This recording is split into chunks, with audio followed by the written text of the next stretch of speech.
ராஜா சாரோட லீகல் டீமுக்கு என்னோட சஜஷன், நான் ஜோக்குக்கு சொல்கிறேன்னு நினைக்காதீங்க. சீரியஸாக தமிழில் ஒரு படம் ரிலீஸ் ஆகுது அப்படின்னா தயவு செய்து சென்சார் பண்ணி முடிச்சதுக்கப்புறம் நாங்களும் அந்த படத்தை பார்க்கணும் அப்படின்னு சொல்லி போய் கோர்ட்டில் ஸ்டே வாங்குங்க.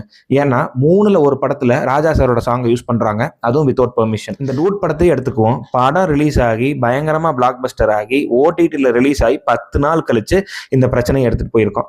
அப்படி இருக்கும்போது ஆல்ரெடி அந்த படம் ஹிட் ஆகி எல்லாமே முடிஞ்சிருச்சு. அவங்களுக்கு ஆல்ரெடி பார்க்க வேண்டிய லாபத்தெல்லாம் பார்த்துட்டாங்க. இப்ப அந்த சாங்கை ஓடிடில இருந்து தூக்குனா அவங்களுக்கு என்ன பெரிய நஷ்டம் இருக்க போகுது? இதுவே படம் ரிலீஸுக்கு முன்னாடியே இதை கரெக்டா பண்ணிட்டோம்னா இந்த பிரச்சனையே வராது. அதுக்காக தான் சொல்றேன், இது எவ்வளவு தூரம் பாசிபிள்னு தெரியல. ஆனா கண்டிப்பா ஃபிலிம் ஃபெடரேஷன்ல போய் ஒரு படம் ரிலீஸ் ஆகிறதுக்கு முன்னாடி இளையராஜா சார் கிட்ட என்ஓசி வாங்கிட்டு வந்தா தான் அந்த படம் ரிலீஸ் ஆகும். சப்போஸ் அந்த பாட்டை யூஸ் பண்ணியிருந்தா நோயிங்லி ஆர் அன்னோயிங்லி அந்த விஷயம் எங்களுக்கு கண்டிப்பா தெரிஞ்சுதான் ஆகணுங்கிறத நீங்க ஒரு கிளைமா வைங்க. இந்த டூட் படத்துல இருந்து இந்த கருத்த மச்சான் சாங்கை ரிமூவ் பண்ணா ஒரே ஒரு ஆள் பயங்கர சந்தோஷத்துல இருப்பாரு. வேற யாரு? நம்ம சாயா பேங்கர் தான். ஏன்னா அந்த பிட்டுக்கும் ஊரும் பிளட்டோட வேற ஏதாவது வெர்ஷன் பிஜிஎம் போடலாம் அப்படின்னு தான். கருத்த மச்சான் ஊரும் பிளட் வெர்ஷன் இதோ உங்களுக்காக.